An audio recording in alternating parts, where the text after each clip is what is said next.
Assalamualaikum warahmatullahi wabarakatuh. Alhamdulillah kita bisa bertemu lagi dalam pembelajaran bahasa Indonesia minggu kedua dalam semester 1. Mudah-mudahan kita semua selalu sehat, selalu semangat dalam menghadapi pembelajaran daring ini. Selanjutnya, di sini saya akan menjelaskan mengenai cara menganalisis kebahasaan cerita atau novel sejarah.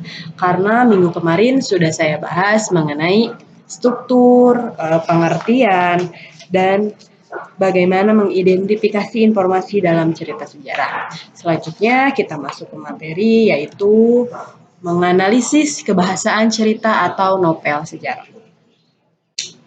Sebelum masuk ke pengertian, di sini saya akan menjelaskan dulu bahwa kamu tentu pernah membaca cerita sejarah di koran atau media lainnya, bukan? Namun, pernahkah kamu mencermati gaya bahasa atau kaidah bahasa di dalamnya?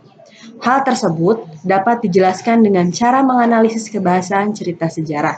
Melalui materi berikut, kamu diperkenalkan dengan cara menganalisis kebahasaan cerita atau novel sejarah. Apa sih Bu fungsinya kita untuk menganalisis novel sejarah? Ini berfungsi dalam kehidupan sehari-hari. Ketika kita mendapat informasi dari orang lain, tentunya kita tidak boleh langsung menyerapnya saja, tapi kita harus memilah-milah apakah itu betul atau tidak, seperti itu. Masuk ke materi, yaitu menganalisis kebahasaan cerita atau novel sejarah dapat diartikan sebagai penguraian cerita atau novel sejarah ke dalam bagian-bagian yang lebih detail. Nah, ketika kita menganalisisnya, kita masukkan ke dalam bagian-bagian yang detail. Di sini bagiannya apa saja nanti saya jelaskan. Mengurai cerita atau novel sejarah bertujuan memahami kembali makna dan informasi yang terdapat di dalamnya, baik yang sudah lama terjadi maupun yang baru saja terjadi. Artinya, cerita yang sudah lampau terjadi, yang sudah kita lewati, bukan yang akan kita lewati, yang kita analisis ya. Jika cerita atau novel sejarah tersebut berupa fakta, waktu menjadi penanda penting. Sementara itu, jika cerita atau novel sejarah itu berisi cerita fiksi, simbol-simbol atau metafora menjadi bagian yang patut dipertimbangkan. Oleh karena itu, dalam menganalisis cerita atau novel sejarah, ada kriteria-kriteria tertentu yang perlu diperhatikan. Dalam menganalisis cerita novel sejarah, ada kriteria-kriteria. Kriteria yang digunakan untuk menganalisis cerita atau novel sejarah berbentuk adalah ada 4. Yang pertama, struktur teksnya seperti apa. Yang kedua, bahasa yang digunakannya seperti apa, teknik penulisannya seperti apa, dan yang keempat, makna yang terdapat di dalamnya seperti apa. Nanti kalian analisis ke dalam 4 struktur ini atau 4 kriteria ini. Selanjutnya ada kriteria yang digunakan untuk menganalisis cerita atau novel sejarah berbentuk fiksi. Kalau yang tadi berbentuk artinya berarti fakta. Kalau yang ini fiksi. Ada beberapa kriteria. Kalau di berbentuk fiksi ada 7. Yang pertama, temanya seperti apa? Alurnya seperti apa? Penekanannya pada apa? Kemudian yang keempat ada latar atau setting. Di sini ya, sorry penulisannya salah. Kemudian yang kelima ada sudut pandang, dan yang keenam ada majas atau metafora bahasa yang digunakan. Bahasanya seperti apa sih? Gaul tidak? Apakah bahasanya baku? Tidak, seperti itu. Yang ketujuh ada nilai didik. Nilai didiknya untuk si pembaca itu apa? Di situ selalu setiap cerita pasti ada nilainya untuk mengajak si pembaca masuk ke dalam cerita tersebut. Selanjutnya, ada kaidah kebahasaan cerita atau novel sejarah. Yang pertama, sebelum masuk, saya akan menjelaskan dulu.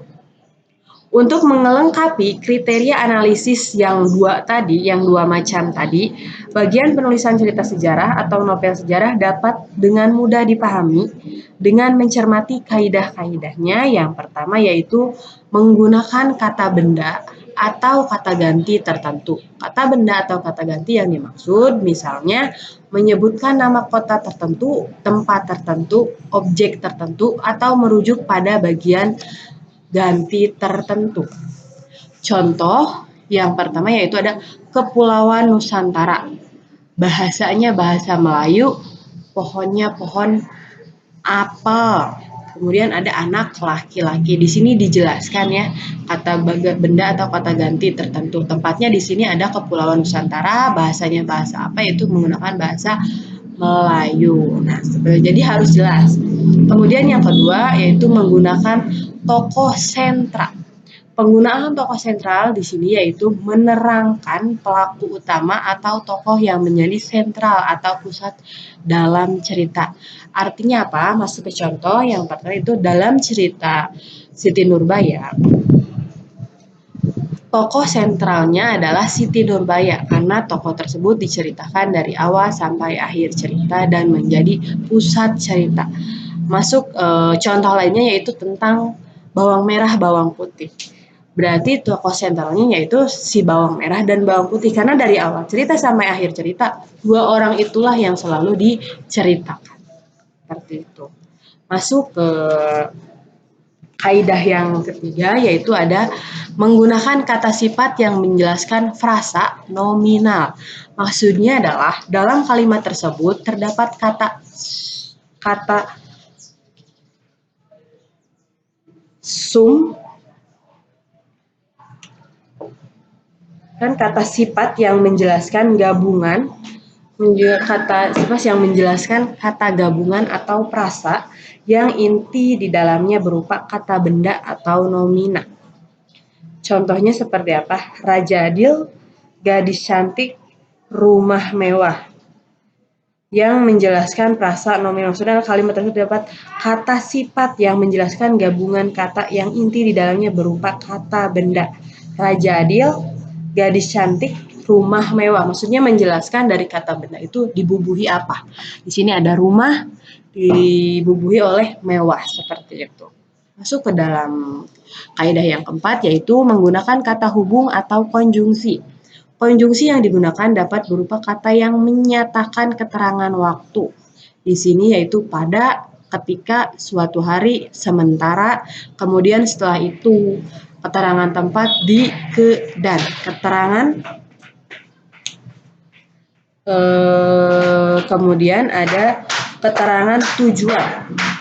Di sini yaitu keterangan tujuan, mohon maaf penulisannya salah. Di sini ada untuk, atau, dan kepada dan sebagainya. Di sini ini disebut dengan kata konjungsi pada, ketika, suatu hari, di, ke, dan, untuk, kepada. Ini masuk ke dalam kata hubung atau konjungsi. Yang kelima yaitu menggunakan kata yang menggambarkan kejadian masa lampau atau masa lalu. Maksudnya adalah menggunakan kata-kata tertentu sebagai penunjuk waktu lampau. Contohnya pada zaman dahulu kala suatu hari. Biasanya ini ada di awal suatu cerita atau di pembukaan. Biasanya di dalam satu cerita, pada zaman dahulu kala suatu hari dan lain sebagainya itu biasanya selalu ada di awal cerita. Yang keenam ada menggunakan prasa adverbial, yaitu prasa ini digunakan untuk menunjukkan lokasi kejadian peristiwa. Artinya lokasi kejadian peristiwa. Lokasinya di mana? Kejadiannya di mana? Apa yang terjadi di situ? Contohnya yaitu sekembali dari kerajaan setelah melewati hari yang melelahkan dan sejenisnya. Itulah contoh dan kaidah kebahasaan dalam cerita atau novel sejarah. Berdasarkan uraian tersebut, berikut saya berikan contoh analisis kaidah kebahasaan. Di sini misalnya kaidah teksnya yaitu menggunakan kata ganti, kata tokoh sentral. Di sini ada suatu contoh misalnya di penjelasannya menggunakan kata benda atau kata ganti tertentu. Penjelasannya itu bahasa Indonesia. Menggunakan tokoh sentral bahasa Indonesia yang berasal dari bahasa Melayu. Menggunakan kata sifat yang beberapa peristiwa penting menjelaskan prasa nominal. Beberapa peristiwa penting. Menggunakan kata hubung atau konjungsi. Perkembangan berikutnya, sesudah Traktat London nyata dan penting. Kongres Bahasa Indonesia 3, seterusnya. Di sini ada berikutnya, sesudah ini merupakan konjungsi kata hubung ya. Kemudian ada menggunakan kata yang menggambarkan masa lampau. Di sini ada dijelaskan era kerajaan Sriwijaya, berarti ini masa yang sudah lalu. Era kerajaan Melayu, yaitu era itu sama dengan zamannya. Ya. Kemudian ada menggunakan frasa adverbial. Sesudah Traktat London ditandatangani pada awal masa penyebaran agama Kristen. Yaitu frasa adverbial itu menunjukkan lokasi atau kejadian peristiwa. Di sini dijelaskan di mana? Di London. Baik, terima kasih pembelajaran bahasa Indonesia minggu ini kita selesaikan saja. Terima kasih. Jangan lupa catat pada buku pelajaran, nanti di akhir bab pembelajaran bukunya dikumpulkan ke sekolah. Terima kasih. Sekaligus kita silaturahmi ya. Terima kasih. Wassalamualaikum warahmatullahi wabarakatuh. Untuk tugas, kalian lihat di web saja.